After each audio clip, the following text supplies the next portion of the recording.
Good afternoon and welcome to Birth to Net Worth, episode 4. Jesse, how have you been? Dude, I had eye surgery last week and it literally felt like my eyeballs were burning out of my sockets. So today, the fact that I can kind of somewhat see colors now, it's not just 3 days of darkness, man. We're doing all right.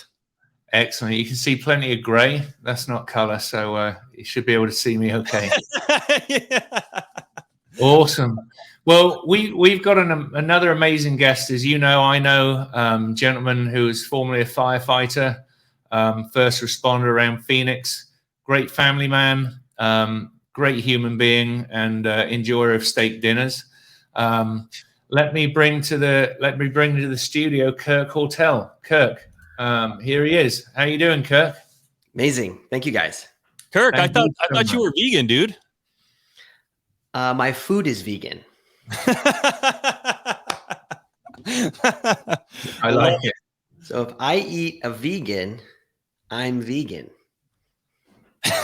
That seems legit. That seems to work. My logic. It's my truth. So welcome to Birth to Net Worth, Kirk. Thanks for joining us. You're an amazing human being. You got a wealth of knowledge in many areas, and I know the way that Jesse and I met you was through real estate, through one of the communities that we're in, and although you're not necessarily doing a lot directly in real estate, you're having a huge impact in real estate and certainly the community. Catch us up to speed and tell us about your life, your upbringing, and how you got to where you are today. Yeah. So as you can see, my helmet there. I did 5 years with the Phoenix Fire Department. That was a period of amazingness. I left in July of 2021 after just over 5 years of service. And that was and still is probably the fastest 5 years of my life. I mean, I got in and I got out and it feels like I blinked. Amazing culture, very, very good men and women, of course, and just learned a ton about myself, learned how to be a problem solver. And I feel like I've always been that person. I grew up broken home, barely got through high school, and had a lot of soul searching to do out of high school, which ultimately led me to getting an EMT, becoming a paramedic, and then becoming a fireman. So at the core of what a fireman does is he just solves a problem. So they're at the station, they hang out, they cook together, they lift together, train together, eat together, and then sporadically, the tones go off. And so whether it's a newborn that's injured, or a kid in a pool, or it's 3 a.m. and somebody drank too much and they're upside down on the freeway, we have to go help. So what was really cool about that was the fact that you didn't have a whole lot of time to sit around in analysis paralysis. You pretty much showed up, did a quick assessment, and then you got to work. And I've carried that into my personal life with my family, my daughters, my household, and then ultimately in my business. So my business that I started off on understanding finance was life insurance. That black book right there, Becoming Your Own Banker by R. Nelson Nash, was the catalyst. I read that book and just my whole world got thrown upside down. Nelson lays a very amazing case for the average guy household economy to use insurance contracts to keep your family out of debt. And so I've always had an immense, I don't want to say a burden, but maybe a conviction when I got married to really lead my wife. I come from a broken home. My grandfather killed his dad, like murder. Granted, that guy, or my great-great-grandfather, used to beat their mom. This was back in the day, and the sheriffs just pushed it under the rug, and they knew he kind of got justice. So, of course, today my grandpa would be in prison, blah, blah, blah. But, just a lot of issues in my family growing up. And so when I finally had a point of ownership in my life, I just said, I want to do everything I can to succeed in my family. And we'll have a lot of problems, I guarantee it, but I do not want money to be one of them. And so if there is a way to make money, earn money, and grow money, I want to know the best way. And you guys, I don't have it all figured out. I think I have a pretty good system, but insurance contracts is what I started using. Started funding over cash value life insurance, using it personally. And then after a short period of time, probably 2 years, I had been sending so much business to my insurance agent. He just was like, dude, you get this. Like, how come you don't do this? And I'm like, no, I'm a fireman. I, do this. And long story short, I ended up burying my best friend. He was my age, 30 years old at the time, beautiful wife, 3 kids. And he was the best man in my wedding. He's a fellow fireman, and he was gone like that. Melanoma spread through his body and gone. And it was just one of those times in life, you guys, that it got really real, the emotions of life. And thankfully, most of the times we don't have those emotions. Things are good. We're moving along. We're progressing. But that period of my life was like the lowest I had been. And it just showed me that everything is temporal. You guys, me, our families, everything is going to go. So I got a new lens to operate from. And from that, I just started thinking. And I had the epiphany too of what the life insurance actually does for you. I've never looked at it from a death benefit perspective.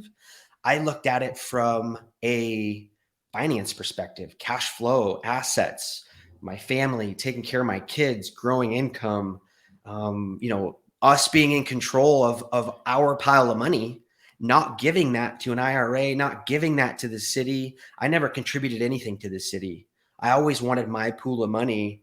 So me and my family, so I can teach my kids, so I can show my wife. And ultimately, you guys, if I left like my best friend, we didn't have to ask anybody for help. Now, it would have been nice, right, to ask friends and family for help, but I have set our family up to where I can solve that variable. And so fast forward, started an agency, learned it, I have a team now. And then, we've got some more advanced skills using some charities that I know, we have talked about. But, the overarching goal was always, how can I take what I have, or what I've been given, how can I steward that to my best ability, grow it, compound it, and ultimately be super efficient? I'm an efficiency guy. As a fireman, you've only got so much physical capacity in your muscles that you want to be efficient. Like the other day, I was running with my brother-in-law at the mountain, and he gassed out really early. And I said, hey, right before you get to the hill, hyperventilate yourself, super oxygenate your legs, and your body will start to kick out that lactic acid and the CO2. And he's like, wow, I never thought about that, blah, blah. So I always had to be efficient as a fireman, whether it was my tank of air on my back, my capacity of my crew. If we couldn't do it, we had to, not be prideful and call for help. So I know I'm kind of all over the place, but I just want to set it up for people to understand who I am. I'm a problem solver. I'm a paramedic still, but I no longer am in the service. I serve a ton of firefighters still, me and my team. And obviously we work with successful real estate guys and people who are really wanting to be in control of their destiny and impact their family. So. Fantastic. Well, that was a great overview. I appreciate that. Jesse, do you have any questions on that? It's interesting because I met Kirk. We met, I think, maybe about a year ago. And Kirk has been gracious enough to spend a lot of his personal time with me, specifically, talking about life insurance and the financial benefits that come from that. So it's been real interesting. That book that he mentioned, Becoming Your Own Banker, I read it as well, and it was life-changing. It really opened up doors and really put things in perspective that I'd never even thought about before. And so before we were talking, before we got on air, we were kind of talking about just our story. You mentioned that you were reading an obituary this morning from was it a World War II vet? Vietnam vet. That's right. And just everything that he had accomplished and experienced in that life, it was interesting. And you said, actually, I don't want to butcher your words. How did you phrase that? What did you say? In what regards? You were like, something about his story. Like, this guy has an amazing story, or something along those lines. And it just got me thinking, like, Kirk, you do as well. Yeah. Oh, his obituary. Right. But his life story, though. Mm-hmm. His life story, the things that he's done and experienced. And it kind of got me thinking about how many people that I used to work with and that I used to surround myself with and spend my time with, what do their stories look like, as opposed to now that I've made this transition into real estate and we're having conversations like this and we're spending our time a little bit differently. You know, what does that the remainder of my book look like, as opposed to, you know, people who say, hey, don't spend your money like that. Don't go get life insurance. Don't go invest in real estate. That's too risky. You know, what do you say to that? I mean, you spent 5 years as a firefighter. I don't know anything about being a firefighter. I'm a Air Force veteran myself, but my point being is just that the people that I used to surround myself with didn't think like that. So when you started thinking about money a little bit differently, how was that transition, in terms of you're still surrounding yourself with people who aren't thinking like that, and at the same time you're trying to make this move forward? Here's what I'll say to that, Jesse. At some point, you just have to flat out stop caring what anybody thinks. I don't know. It's probably not sexy to say that, but I mean, I don't want to say I suffered persecution, but firemen are very, very thick skin. And hey, try to be known as the guy who sells life insurance. Here's what I'll tell you. I wrote a policy on a gentleman who's actually a real estate investor and a fireman, and his wife came to the station and she goes, "Oh, you're the life insurance guy." And some of the guys chuckled, and I've got thick as skin as anybody, and I don't care. Like, I know what I'm doing. I know who I'm impacting. But when she said that, I remember thinking, like, yeah, you're the life insurance guy. And I had this little thought that was like, one day I'm going to hand her a check, and it's going to be for the death of her husband. And that's the reality of the life insurance business. Get a check and you give it to the beneficiary. Within 6 months, gentlemen, he was on a surgery table for stage 3 cancer. 6 months. And she didn't know it at the time she said that, obviously. But that was, you know, one of the things I did really early, Jesse, was I had clarity on what I'm doing, who I'm serving, and my vision of ultimately where I'm going with my company and how I'm going to serve people and firemen, obviously, is so clear to me that I could just care less what people think. And so, and you know, there's a quote, and it's kind of harsh, but it's very true. It says 3% of people think, no, what does it say? 3% of people think they think, 2% of people actually think, and the rest would rather die than think. Wow. And so, you know, if somebody you really admire, who is really crushing business, leading their family, impacting their community, brings criticism to your plate, it may be worth listening to. Maybe. But ultimately, think about who's critiquing you in the moment. And you know, really, you know, one of the things the Bible says is don't cast your pearls among swine. And so, you know, I guess that's all I could really say on that is develop a vision of where you're going to where all the noise doesn't even matter. You know, and I beat my alarm clock, dude, because of my vision. Yeah. And I have, you know, passions that get me out of bed. Yeah. And so I would just tell guys, if you're going through that, 1, hang out with cool guys like you guys. 2, develop a vision that really gets you out of bed and something that at the end of 20, 30, 10 years, you'll be proud to accomplish. And you guys, I don't feel like I even go to work. You know, I don't feel like I have a rigorous schedule. I'm busy. I'm helping guys. I'm up a lot. I do probably put 50 hours a week into my company. I don't know, but I love every minute of it. Yeah. So, you know, that's all I would say, man, is you just level up and you just change. And here's the other thing. It's okay to let people go. It's out. If you have the same friends for 50 years, You're probably I the same mean, person for 50 years. yeah, I mean, and I'm not saying that you can't scale past people and still be cordial and hi, how you doing? But like anything, I was just talking to a baseball player, and I said the conversations in the farm league are not the same as in the MLB. It's a different level. It's a different Yeah. league, and you just got to be okay with that. And people will pull at you as you succeed, as you start reading books. Yeah. As you start bettering and sharpening your sword and going to conferences. I'm not going drinking, boys. I'm going, I'm not watching smut on the TV. I'm actually just finishing this book on real estate or taxes. Yeah. And so really just don't care what people think. That's probably the easiest answer to that. How freeing is that? Like when you truly don't care about what other people think of you, how freeing, how dangerous do you become at that point? And here's the reality. Everybody's busy, Jesse, Trystan. Everybody's so busy with their own stuff. Right. Even if they act like they care what you're doing and persecute, 10 minutes later, they're already done with you. So just don't give them validity. Carry your own torch. And why you're carrying that torch and that why will get you past all the noise and the road bumps and the speed bumps. So that's what I would just tell you. And you almost just got to let them go. Like I don't, and I don't think of my past that much anymore, Jesse, as just a personal growth. I live in the present.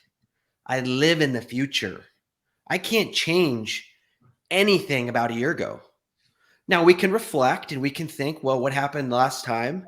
Well, let's not do that. But I came from a pretty crazy upbringing, amigo. And it does me better to dwell in the future, where I'm going with my children, the rivers I'm going to be fly fishing, my airplane I'm going to be landing on remote rivers. That's when we're on the creative plane. And that's when we start to put this world into actual reality for us so we can go and accomplish it. Absolutely. Absolutely. I appreciate you saying that. A lot of people I don't feel like most people probably understand exactly what you mean when you say it's so important to live in the present.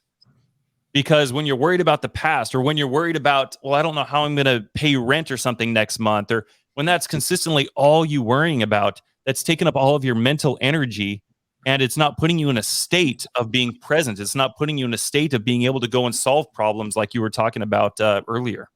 And I think that brings us to a great point of relationship and mindset towards money.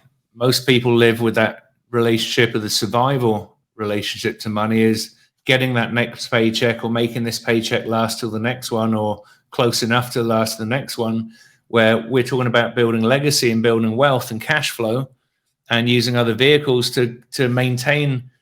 It takes care of that survival relationship to money. Above that, we're thriving, and then we're not worried and stuck in that minutia of worrying what other people think that we might spend money on, whether it's the Burberry purse or whatever we might want to be buying, the material things. Once we get past that survival relationship and money, then the material things are less important. Yes, there are only things that are going to, I think, just trying to remember a quote or paraphrase the quote where somebody said, it's all of these things where there is a perception of rarity or scarcity, like the purses, the watches, and they're all turned out to be material things. Money's basically infinite. We can make money by creating notes. We can create interest. We can do so many things with money, but it's these things that are marketed to be scarcest, or, scarce or limited quantity, limited edition. There's only 5 of these, and then you combine that with the instant gratification. It's a killer combination. It's killing people. It's killing the economy.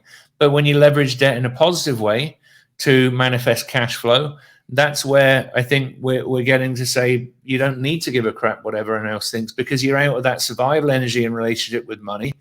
So maybe you can give us a bit of background on what your relationship to money was when you were younger, where you changed, what caused you to change. And I think life insurance is one of those places, but I imagine there are some earlier changes that happened with your relationship to money, which led you to find the insurance, and how you look to avoid perpetuating that survival relationship with money with your children and breaking that cycle and creating a new thriving relationship with money that they can then take on generation after generation. Yeah, no, great.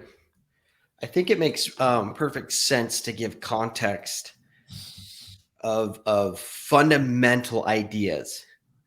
Okay. And so I remember thinking or knowing when it changed. There's really only two thought process when buying something. That is really it.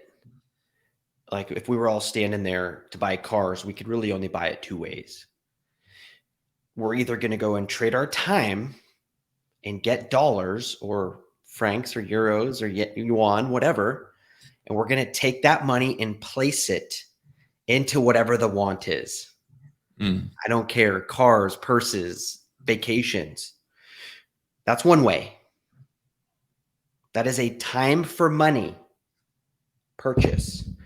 The second way is I like that car. I like that watch. I like that vacation. What do I need to go and invest in to get the cash to where the investment pays for that thing? You guys, that is the ticket. Yeah. Do not give in to the instant. Yeah. In your time. And I think that moves into it's only the investment isn't just going to provide for that one vacation, but it's going to provide you one or more vacations every year from the fact that, again, that's a perpetual income source. So on a personal level, you know, I don't believe in letting the state train my children. My mentor said, hey, you never hand your kids over to the enemy. This is my belief, you guys, okay? He said, control your children. Spend as much time with you can in the first 10 years. Develop their thought. Protect their heads. Encourage them. Love them. And you will withhold a lot of damage that'll be done to them. And so biblically, I believe the Bible actually teaches that women are to guide houses when they're married and when they have children. And this is my belief, backed up by scripture. And so my wife was a nurse. She was making about $5,000 a month. And we just said, hey, when the kid comes, we're done. Like we got to prepare for $5,000 a month to leave our household economy. And so my wheels were always turning. I was learning how to start a business, entrepreneurship. I mean, as a fireman, you're not an entrepreneur. Now I could work. I have skill saws. I knew how to build. I knew how to fix things, remodel, things of that nature.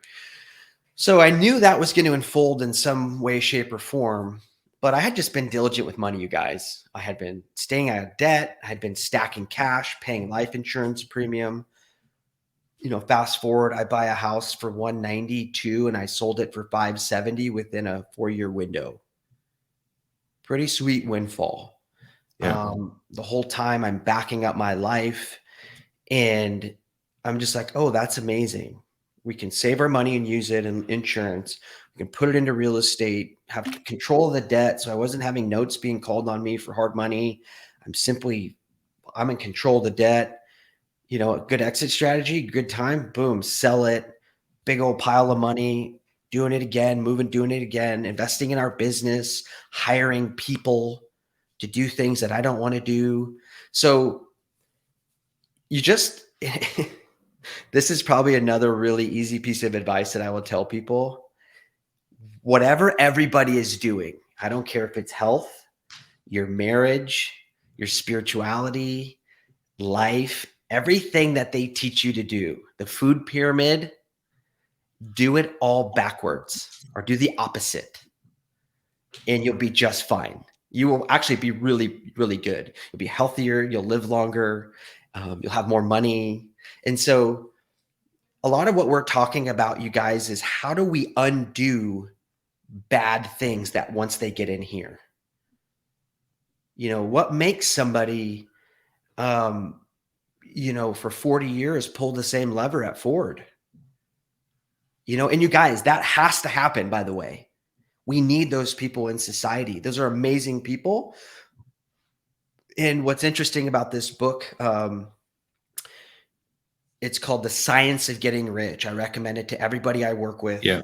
I recommend to listen Walter to T. Wattles or something, isn't it? So 1906, and the vernacular is really interesting because back then they were battling the trust companies. That's right. Yeah. A trust can be a company? Yeah.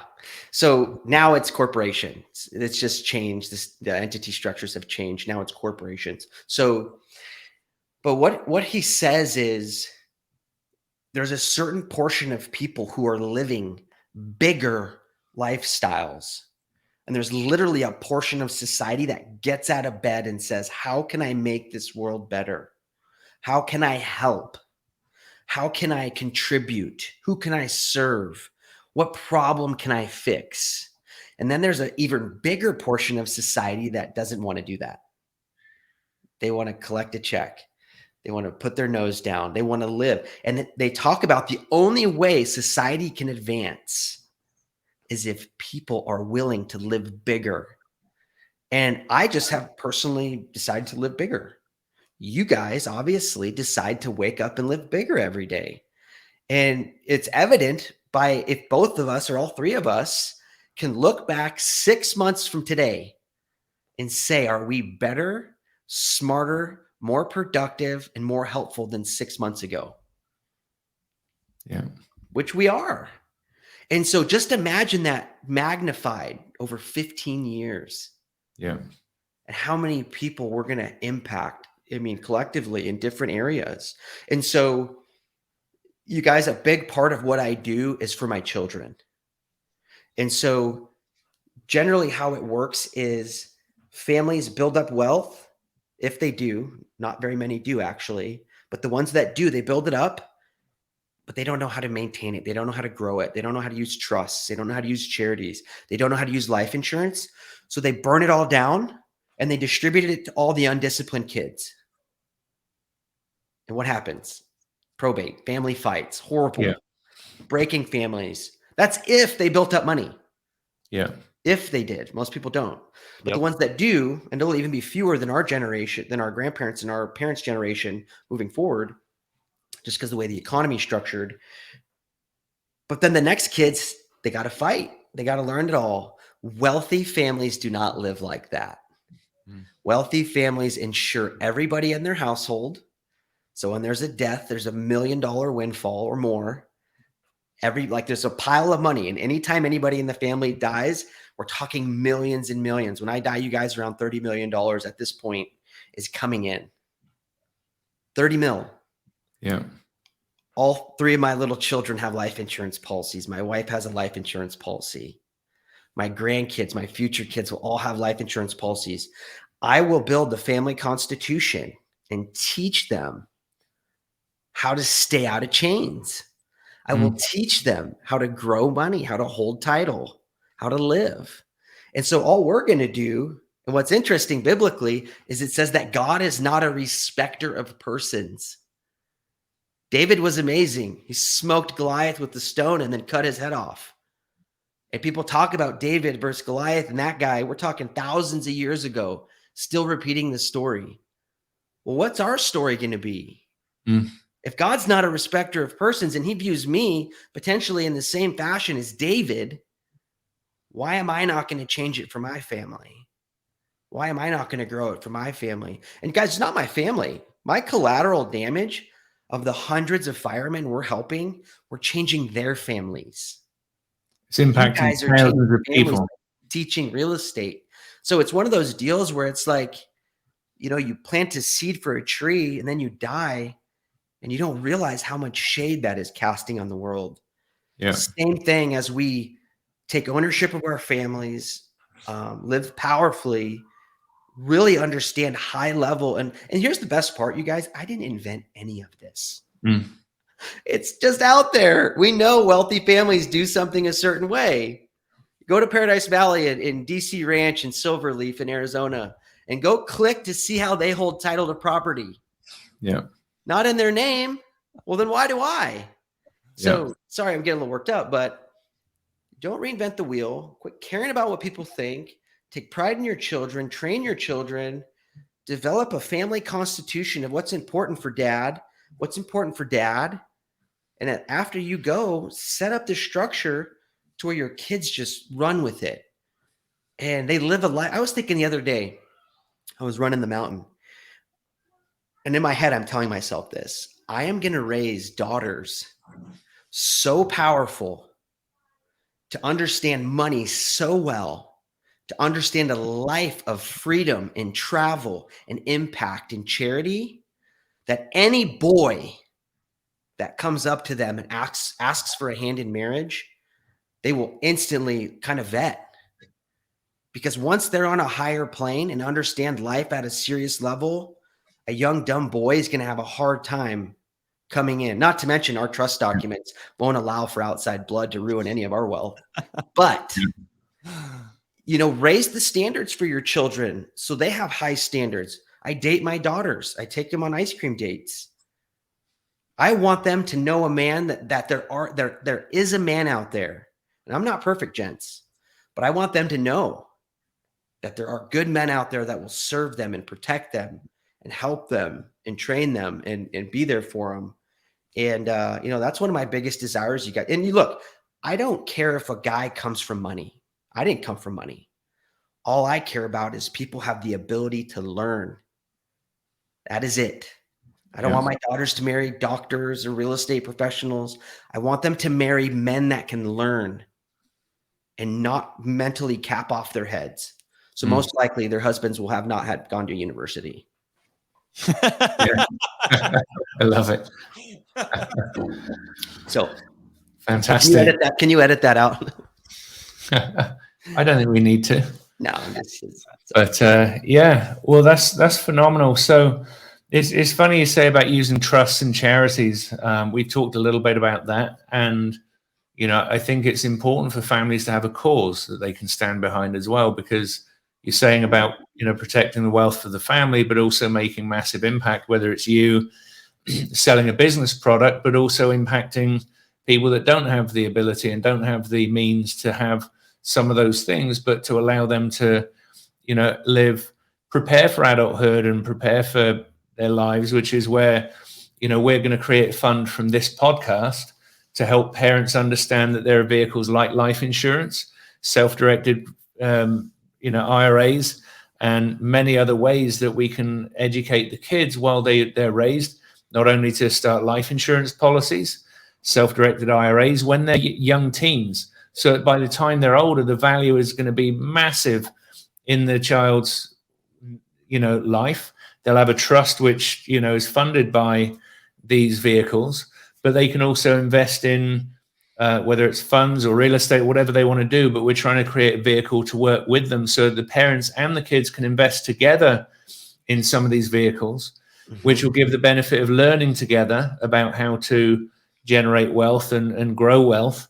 But also when that child has their first job, they'll be able to write off through depreciation their tax for the first year that they might ever pay tax. And if they learn from that stage that, I don't have to pay tax this year because I've done this, this, and this, then year two, are they going to want to pay tax next year? I doubt it. So they're just going to then learn from that point onwards that they never really have to pay tax as long as they're following the US tax code, which is on their side if they use it correctly and read beyond the first 3 chapters or whatever the suggestion says. And that way they're building the legacy together, whether they have a legacy waiting for them already, or whether this is just breaking that family cycle and creating wealth from, the adult to the father might be 20, 30, 40 years old, whatever point in the life, they get to build that vehicle moving onwards, but they do it together so that, like you said, you're training the next generation to understand it. They've learned from the parent with the parent, so that's natural that would perpetuate through their next generation of children and their generation of children. So I think that's incredible. And also to produce a charity which can be funded by donations, which is, again, another tax write-off or a tax deduction, or however it's done. So that is also something the family can impact even more lives with through their wealth and generating wealth without technically giving away the wealth. They're actually generating more wealth by sharing and giving that away. Are there any causes that you're a supporter of and your family are passionate about, Kirk? Yeah, one of the things that we put an emphasis on is so for instance, my children are 4, 2, and a newborn, and we're strictly organic in our home. We don't allow for chemicals in our home. I think my daughter didn't even have cereal until she was almost 4. We do whole eggs and meat for breakfasts. And so mainly what I would say is nutrition. Well, what you see is the industry is filled with chemical. And so, for instance, circling back to your question, yeah, we focus on empowering farmers to take that leap to grow organically, to set up, micro farms, small farms, one guy on an acre, one guy or 2 guys on 5 acres, grown intensively with modern technique and inputs, can do as much as 20 acres in a tractor. Wow. And that's going to be the new, that will be the new model for us, you guys. Yeah. You cannot disconnect from the umbilical of the earth and the nutrition. They talk about beyond meat, and Bill Gates wants us to eat synthetic meats now, and to each their own on that. I don't care what you eat, but my thing is, what a lot of people, Trystan and Jesse, are jacked up because they're malnourished. Calorically, we're great. We are eating a lot of food. Clearly, Yeah. I mean, as a fireman, I would go into the poorest neighborhoods and see the fattest people. How does that work? Yeah. Are we really a poor nation? Well, these people are getting calorically intake, but they don't have substance. They don't have nutrition. They don't have minerals. So Yeah. our charity focuses on encouraging good practices for farming. And I think that solves a lot of issues: child development, Yeah. health, a lot of things. So that's where our passion is. And ultimately we will be in the farming space as it comes to land and acquisition of land and being involved in farming for sure. That's amazing, because we look at lead affecting children in the past. There are different levels of the micro measurements of these nutrition elements, and also the poisons. Ultimately, some of these things are poisonous with the wrong levels. I mean, everything's poisonous to a degree, but now looking at these micro levels and macros of what people are eating, I think that's huge. There's the hormones that they give to the animals that you find through milk and other things, which we need to avoid. Bro, back to everything, right? Yeah. Just do the opposite. Just do the opposite. I heard a thing from everything Warren is. Buffett. Sorry, go ahead. Oh, sorry, dude. I heard a thing from Warren Buffett actually this last week. Well, I was blind for 3 days and I was just kind of sitting there listening to content. I heard a thing from Warren Buffett, and he was talking to a class of students, and he said, today, what if I was to give everybody here their dream car? Pick out your favorite color, your favorite trim, the amenities, everything you want inside.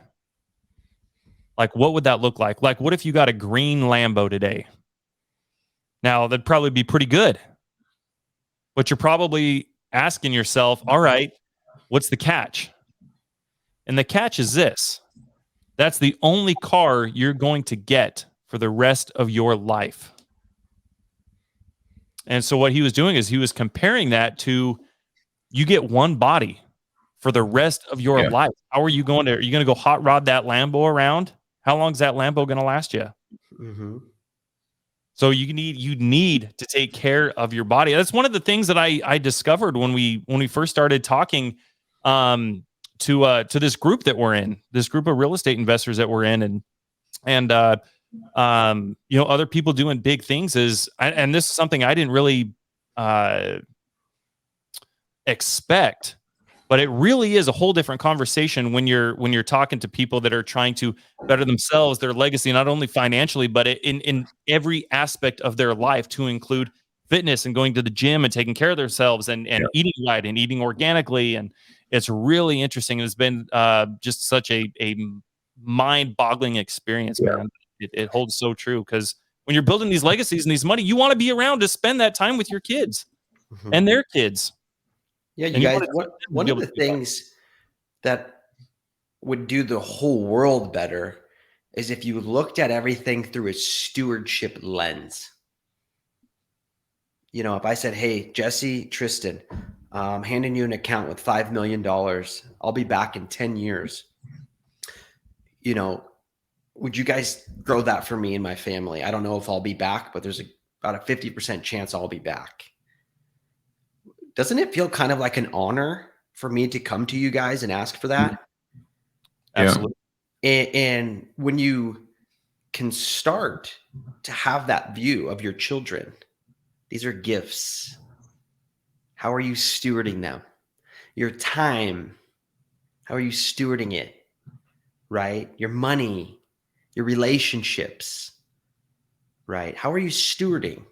And so all of a sudden it's like, well, if I can be really efficient with my time, really efficient with my money, this body is mine. I should probably do the best to decrease stress, stretch your muscle fibers, work hard. Look, we just had a pandemic. Yeah. They said that the obese people and people with blood, diabetic and hypertensive, like it was a crazy swing that like it really affected them. So I'm not here to, judge, but I'm just like, it's the same thing in finance, guys. Yeah. Run a business and don't have a war chest, over leverage, neglect, and tough times come in your business.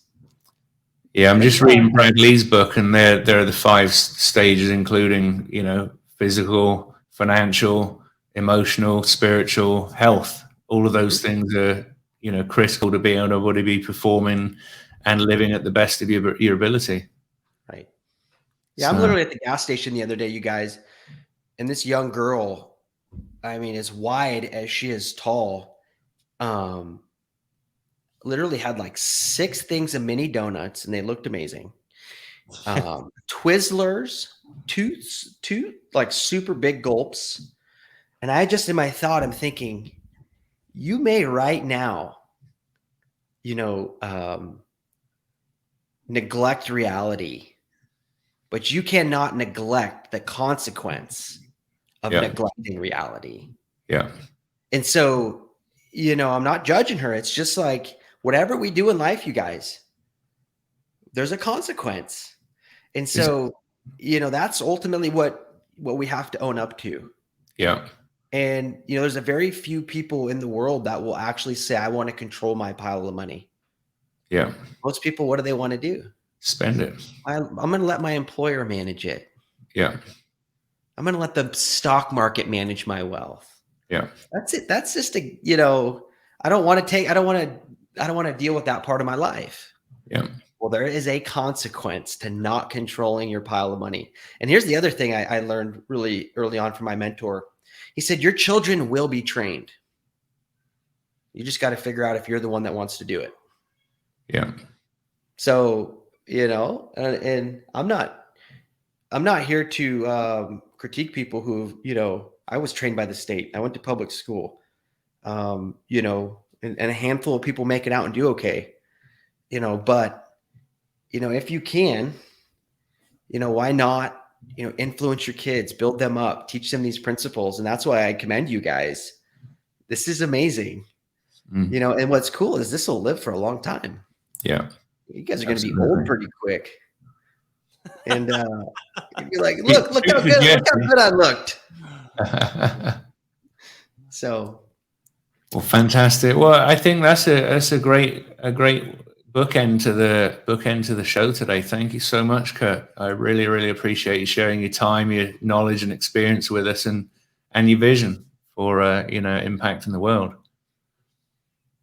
Yeah, no, thank you for having me. I just appreciate people who wake up and say, how can I help? Who can I impact? And whatever I could do on behalf of your guys' cause, whatever that looks like, I'm here. I'm in your guys' corner. And I appreciate both of you guys personally. And just want to say thank you for having me. You're welcome. Absolutely. Cool. Appreciate you, Kirk. Thank you for your time, brother. This has been very insightful. It's been absolutely amazing. If there's anybody who wants to get started and dip their toes into, gosh dang, I feel like today's Monday. Today is a Monday. Help me out here. How do we get hold of you, Kirk? Life insurance. If there's anybody who wants to find out more information. So if you're just listening, you can email me at info@waldensia.com. either I or somebody on my team will reach out. Obviously, hey, I would listen to you on the podcast. We'll get through that, and then we work with people from successful business owners to a lot of people. We just say, hey, step one, go read Rich Dad Poor Dad. Absolutely. I got a guy right now, 46 doors in 18 months. And the first question he asked me was, what is cash flow? Wow. 46 doors in 18 months. They say successful business people aren't lucky. That sounds like luck. He just doubled down on his niche, man. And he's getting a lot done. I don't think he sleeps much. So, yeah. But I don't care about people, you guys. I'm not a respecter of persons. I will work with anybody. Yeah. I don't care if you've got 200 million this year, or if you're crawling out at 20,000 of debt. Yeah. I need people who can think and plant a flag for their family and say, this is what I'll die for. Yeah. And so find me. I'm on Facebook. Obviously my name, Kirk Hortel. Whatever makes sense for people to reach out, text you guys, get a hold of you guys, ask for me. Fantastic. But I'm looking for passionate people, you guys, people who are sick of, what do they say? Sick and tired. Sick and tired. Oh yeah. Yeah. Well, we'll put your email address in the information in the podcast so people can pick it up from there. But yeah, once and finally, thank you so much, Kurt. I really appreciate you. Appreciate you, buddy. Stay cool down there, man. Yeah. Have fun. Appreciate you guys.